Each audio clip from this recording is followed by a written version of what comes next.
यहाँ पे हम देखते हैं क्लासिफिकेशन ऑफ एजुकेशनल रिसर्च। तो जो यहाँ पे हम एजुकेशनल रिसर्च को क्या है दो भागों में टू पार्ट्स में क्या कर सकते हैं, डिवाइड कर सकते हैं।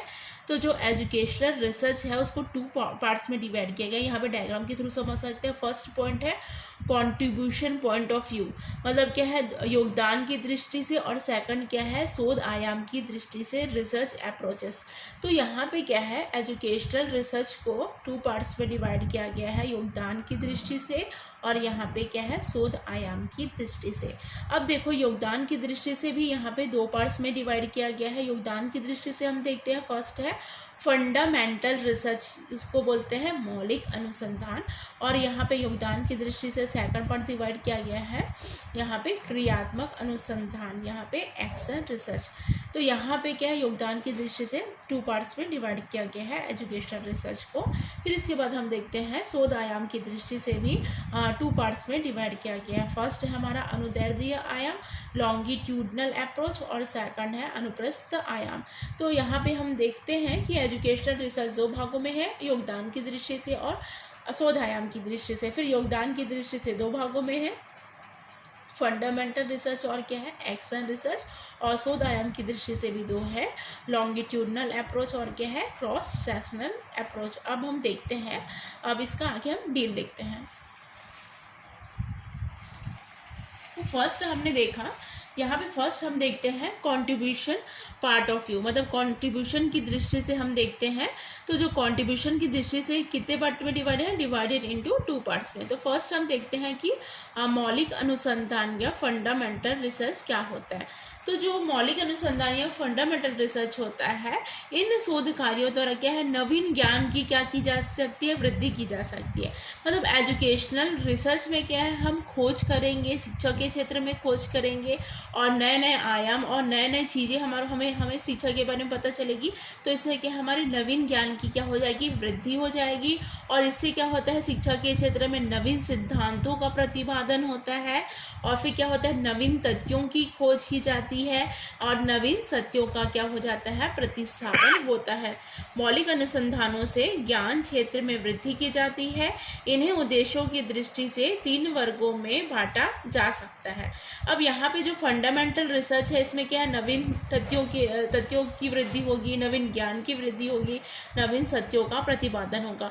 और यहाँ पे जो फंडामेंटल रिसर्च को यहाँ पे तीन वर्गों में बांटा जा सकता है। फर्स्ट यहाँ पे है प्रयोगात्मक शोध। तो यहाँ पे जो फंडामेंटल रिसर्च है उसको भी थ्री पार्ट्स में डिवाइड किया गया है। फर्स्ट हम देखते हैं, तो यहाँ पे हम देखते हैं फर्स्ट देखते हैं प्रयोगात्मक शोध। तो फंडामेंटल को भी तीन पार्ट में डिवाइड किया गया है। तो प्रयोगात्मक शोध क्या है, इसमें क्या है कार्यों से नवीन सिद्धांतों तथा नियमों का क्या किया जाता है, इसमें प्रतिपादन किया जाता है। तो फिर सेकंड है यहाँ पे ऐतिहासिक शोध। इसमें क्या है कार्यों से नवीन तथ्यों की खोज की जाती है जिनमें अतीत का अध्ययन किया जाता है। मतलब प्रयोगात्मक इसमें क्या है प्रयोग करके खोज किया जाता है नवीन सिद्धांतों तथा इसमें क्या नियमों का प्रतिपादन किया जाता है। और ऐतिहासिक शोध मतलब हिस्टोरिकल रिसर्च, इसमें क्या है कार्यों से नवीन तथ्यों की खोज की जाती है और उसमें क्या किया जाता है अतीत का अध्ययन किया जाता है। मतलब पहले कौन सी रिसर्च हो चुकी है शिक्षा के क्षेत्र में, क्या क्या रिसर्च किया गया है, किन चीज़ों पे खोज नहीं हुई है, तो वहाँ पे यहाँ पे क्या किया जाता है अतीत का क्या किया जाता है अध्ययन किया जाता है और उनके आधार पर वर्तमान को समझने का प्रयास किया जाता है। मतलब ऐतिहासिक शोध किया जाता है और मतलब अतीत का अध्ययन किया जाता है, फिर उसके आधार पर क्या है वर्तमान को इसमें क्या है समझने का क्या किया जाता है प्रयास किया जाता है। फिर नेक्स्ट हम यहाँ पे देखते हैं, यहाँ पे नेक्स्ट है दार्शनिक शोध। तो यहाँ पे क्या है इसमें दार्शनिक शोध में क्या है कार्यों से नवीन सत्यों तथा मूल्यों का यहाँ पे क्या किया जाता है प्रतिस्थापन किया जाता है। इसमें क्या है शिक्षा को सैद्धांतिक दार्शनिक अनुसंधानों से विकसित किया जा सकता है। तो मतलब ये है इसमें फंडामेंटल रिसर्च में सभी में क्या है नवीन ज्ञान, नवीन तथ्यों, नवीन सिद्धांतों और नवीन सत्यों का प्रतिस्थापन किया जाता है। फिर इसको फंडामेंटल रिसर्च को यहाँ पे तीन में बांटा गया है, प्रयोगात्मक शोध और ऐतिहासिक शोध और क्या है दार्शनिक शोध। अब हम सेकंड पॉइंट देखते हैं, what is action research. Action research क्या होता है। फिर एक्शन रिसर्च है ऐसा रिसर्च क्या होता है, इस प्रकार के शोध कार्यों से स्थानीय समस्याओं का अध्ययन किया जाता है। मतलब स्थानीय समस्याओं मतलब आसपास क्या कौन कौन सी समस्याएं हैं, किस प्रकार की समस्याएं शिक्षा के क्षेत्र में, तो उसका क्या किया जाता है, यहाँ पे अध्ययन किया जाता है। जिससे क्या होता है, शिक्षण की प्रक्रिया में क्या होता है, सुधार तथा क्या किया जाता है, विकास किया जाता है। तो इससे क्या है, शिक्षण की प्रक्रिया में क्या है, सुधार तथा क्या किया जाता है, विकास किया जाता है। और इसमें क्या है, ज्ञान वृद्धि नहीं की जा सकती है। इन्हें प्रयोगात्मक आयाम अनुसंधान भी क्या कहा जाता है, कहा जा सकता है। अब नेक्स्ट हम देखते हैं, यहाँ पे 2 हो गया, फिर हम देखते हैं शोध आयाम की दृष्टि से।